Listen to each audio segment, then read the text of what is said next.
अब तक आपने देखा कि अर्थ पर पॉल्यूशन बढ़ चुका है। इस पॉल्यूशन को कम करने के लिए चांद के ऊपर एक ब्लैक होल बनाया जाता है ताकि सारे कचरे को उसके अंदर डाला जा सके। लेकिन डॉक्टर डूम अच्छे से समझता है कि ये सब आगे चलकर खतरा पैदा करेगा और उसे अकेलापन सता रहा है। वो ध्यान लगाता है लेकिन ध्यान से आगे बढ़कर मेहनत करनी पड़ती है। ये सब मान लेना मेरे मन के बोझ को हल्का कर देती है। ये सब बोलते हैं कि मैं एटलांट प्रोजेक्ट से खुश नहीं हूँ, मैं अपने घमंड में हूँ। असली घमंडी तो वो लोग हैं। ये वर्ल्ड काफी आगे निकल चुका है, इसको अब बचाया नहीं जा सकता है। डॉक्टर डूम फिर से सोचने लगता है जहाँ पर वो अपने बेटे के साथ फिशिंग कर रहा होता है, जिस पर उसका बेटा बोलता है कि मैं बोर हो गया हूँ। जिस पर विक्टर बोलता है कि पता है बेटे, हमें धैर्य रखना चाहिए। उसका बेटा बोलता है आपको तो किसी का भी वेट नहीं करना पड़ता है। तब विक्टर बोलता है कि नहीं बेटे, ऐसा कुछ नहीं है। तब उसका बेटा बोलता है कि आपने तो पूरे वर्ल्ड को बचाया। विक्टर बोलता है कि मैंने नहीं, वर्ल्ड ने खुद को बचाया, मैंने तो सिर्फ उनकी मदद की। एटलांट कंट्रोल सेंटर मून की डार्क साइड ब्लैक होल के साइड कार्बन डाइऑक्साइड वेव को डालने का प्रोग्राम चालू है। वर्कर्स आपस में हंसी खुशी मजाक करते हैं, लेकिन तभी वहां पर एक धमाका हुआ। कंट्रोल सेंटर के चिथड़े उड़ चुके थे। वहां पर काफी मिसाइलों का हमला जो हो रहा था, साथ में ये मिसाइल एक स्पेस स्टेशन को भी उड़ा देती हैं। लेकिन डॉक्टर डूम खुद चौंक गया क्योंकि ये सब उसने नहीं किया। 37 मिनट बाद डॉक्टर डूम विक्टोरियस से पूछता है कि मिसाइल यूज करने का ऑर्डर किसने दिया, जवाब दो। विक्टोरियस बोलती है कि हम नहीं जानते, सभी कुछ बिना वार्निंग के एक्टिवेट हो गया। उसका टारगेट क्या था, कितना डैमेज हुआ है। कंट्रोल सेंटर पर हमला होने से पहले धमाका हो चुका था। कितना डैमेज हुआ, वो दोनों ही डैमेज हो चुके हैं। स्टेशन के ऊपर कितने लोग मौजूद थे, सेंटर के अंदर कितने लोग मारे गए, लगभग 3000। तभी डॉक्टर डूम ने स्क्रीन पर देखा, कंट्रोल सेंटर से कुछ लोग बाहर निकले और वो अपने हाथ में इलेक्ट्रिया का झंडा फहरा रहे। तभी विक्टोरियस ने बताया कि अमेरिका ने खुद ब खुद हमला किया है। रोमानिया और नाटो की सेना हमारी तरफ आ रही है। विक्टर बोलता है कि मुझे उनसे बात करनी है, प्रेसिडेंट या सुप्रीम लीडर, मुझे किसी से भी बात कराओ।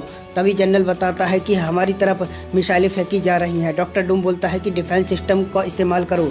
जनरल बोलता है कि डिफेंस सिस्टम बंद पड़ा है, हमारे एयरबेस पर हमला हुआ है, एक शहर पर मिसाइल भी गिर गई है। तभी डॉक्टर डूम ने ऑर्डर दिया कि सरेंडर कर दो। ये सुनकर विक्टोरियस चौंक गई, लेकिन डॉक्टर डूम ने फिर से ये बात कही कि सरेंडर कर दो, बिना किसी शर्त के सरेंडर करना होगा। फिर डूम वहां से जाने लगता है। विक्टोरियस ने बताया कि आसपास के सारे सुपर वुमेन्स को आपको पकड़ने के लिए ऑर्डर दिया गया है। डॉक्टर डूम बोलता है कि मेरी बात सुनो, मैं अगले 1 घंटे के अंदर पकड़ा जाऊंगा। इस जगह तुमको ही लैटविरिया संभालना होगा, फिर तुम नाटो को लैटविरिया की मिलिट्री का फुल कंट्रोल देना। लेकिन मैं ऐसा नहीं कर सकती, तुम इस देश की हीरो बनना चाहती थी, अब तुम बनो। विक्टोरियस बोलती है कि जो आपकी आज्ञा, लेकिन मुझे सच जानना है, क्या ये सब आपने किया है। डॉक्टर डूम बोलता है कि तुम्हारी हिम्मत कैसे हुई मेरे ऊपर शक करने की, तुमने सोचा भी कैसे। 2 घंटे बाद डॉक्टर डूम को पकड़ने के लिए दुनिया की सारी मिलिट्री आ रही है। डॉक्टर डूम को लगता है कि बहुत देर हो गई है। तभी यूनियन जैक उस पर हमला करता है। डॉक्टर डूम ने भी उसको लात मारी। जैक बोलता है कि जब मैंने ये खबर सुनी मैं एम्बेसी के अंदर था, तुम उस थूक के काबिल भी नहीं हो जो लोग तुम्हारे ऊपर थूके। जैक डॉक्टर डूम के ऊपर हमले किया जा रहा था। डॉक्टर डूम ने बोला कि रुक जाओ, वरना तुमको कठोर दंड का सामना करना। तभी उसके कंधे पर एक लेजर का निशान आता है और अगले ही पल एक गोली चलाई जाती है जो कि डॉक्टर डूम के आर्मर को चीरती हुई उसके कंधे को लगती है। ये एजेंट जीरो था, ये मेरा है जैक, इसको मारने के लिए मुझे सुपारी मिली है। जैक ने कहा कि हट जाओ एजेंट जीरो, ये काम किसी सुपारी के लिए नहीं बल्कि मैं उन 3000 लोगों के लिए कर रहा हूँ जो मारे गए हैं। डॉक्टर डूम अपने ही आंगन में ये सब सहन नहीं कर पाता है और वो अपनी मैजिक का इस्तेमाल करता है और दोनों को हवा में उठा देता है और आपस में टकरा देता है। दोनों रुक जाओ, एजेंट जीरो बोलता है कि एजेंट जीरो की चलाई हुई गोली सीधा डॉक्टर डूम के माथे में लगती है। यहाँ वाला आर्मर इतना कमजोर नहीं है। अब तक डॉक्टर डूम दुखी था, लेकिन अब उसको गुस्सा आने लगता है। वो जैक को दीवार में मारता है और एजेंट जीरो को नीचे गिरा देता है। मैं तुम दोनों को बताना चाहता हूँ कि मैं यहाँ पर सरेंडर करने के लिए खड़ा हूँ। अपने मन में सोचने लगता है कि यहाँ के लोग इतने बोरिंग भी नहीं है।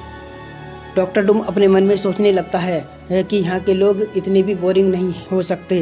डॉक्टर डूम बोलता है कि ये वर्ल्ड मेरा नहीं है और ये एपिसोड यहीं पर ख़त्म हो जाता है। नेक्स्ट पार्ट के लिए वीडियो को लाइक करें और चैनल को सब्सक्राइब करें। Thank you.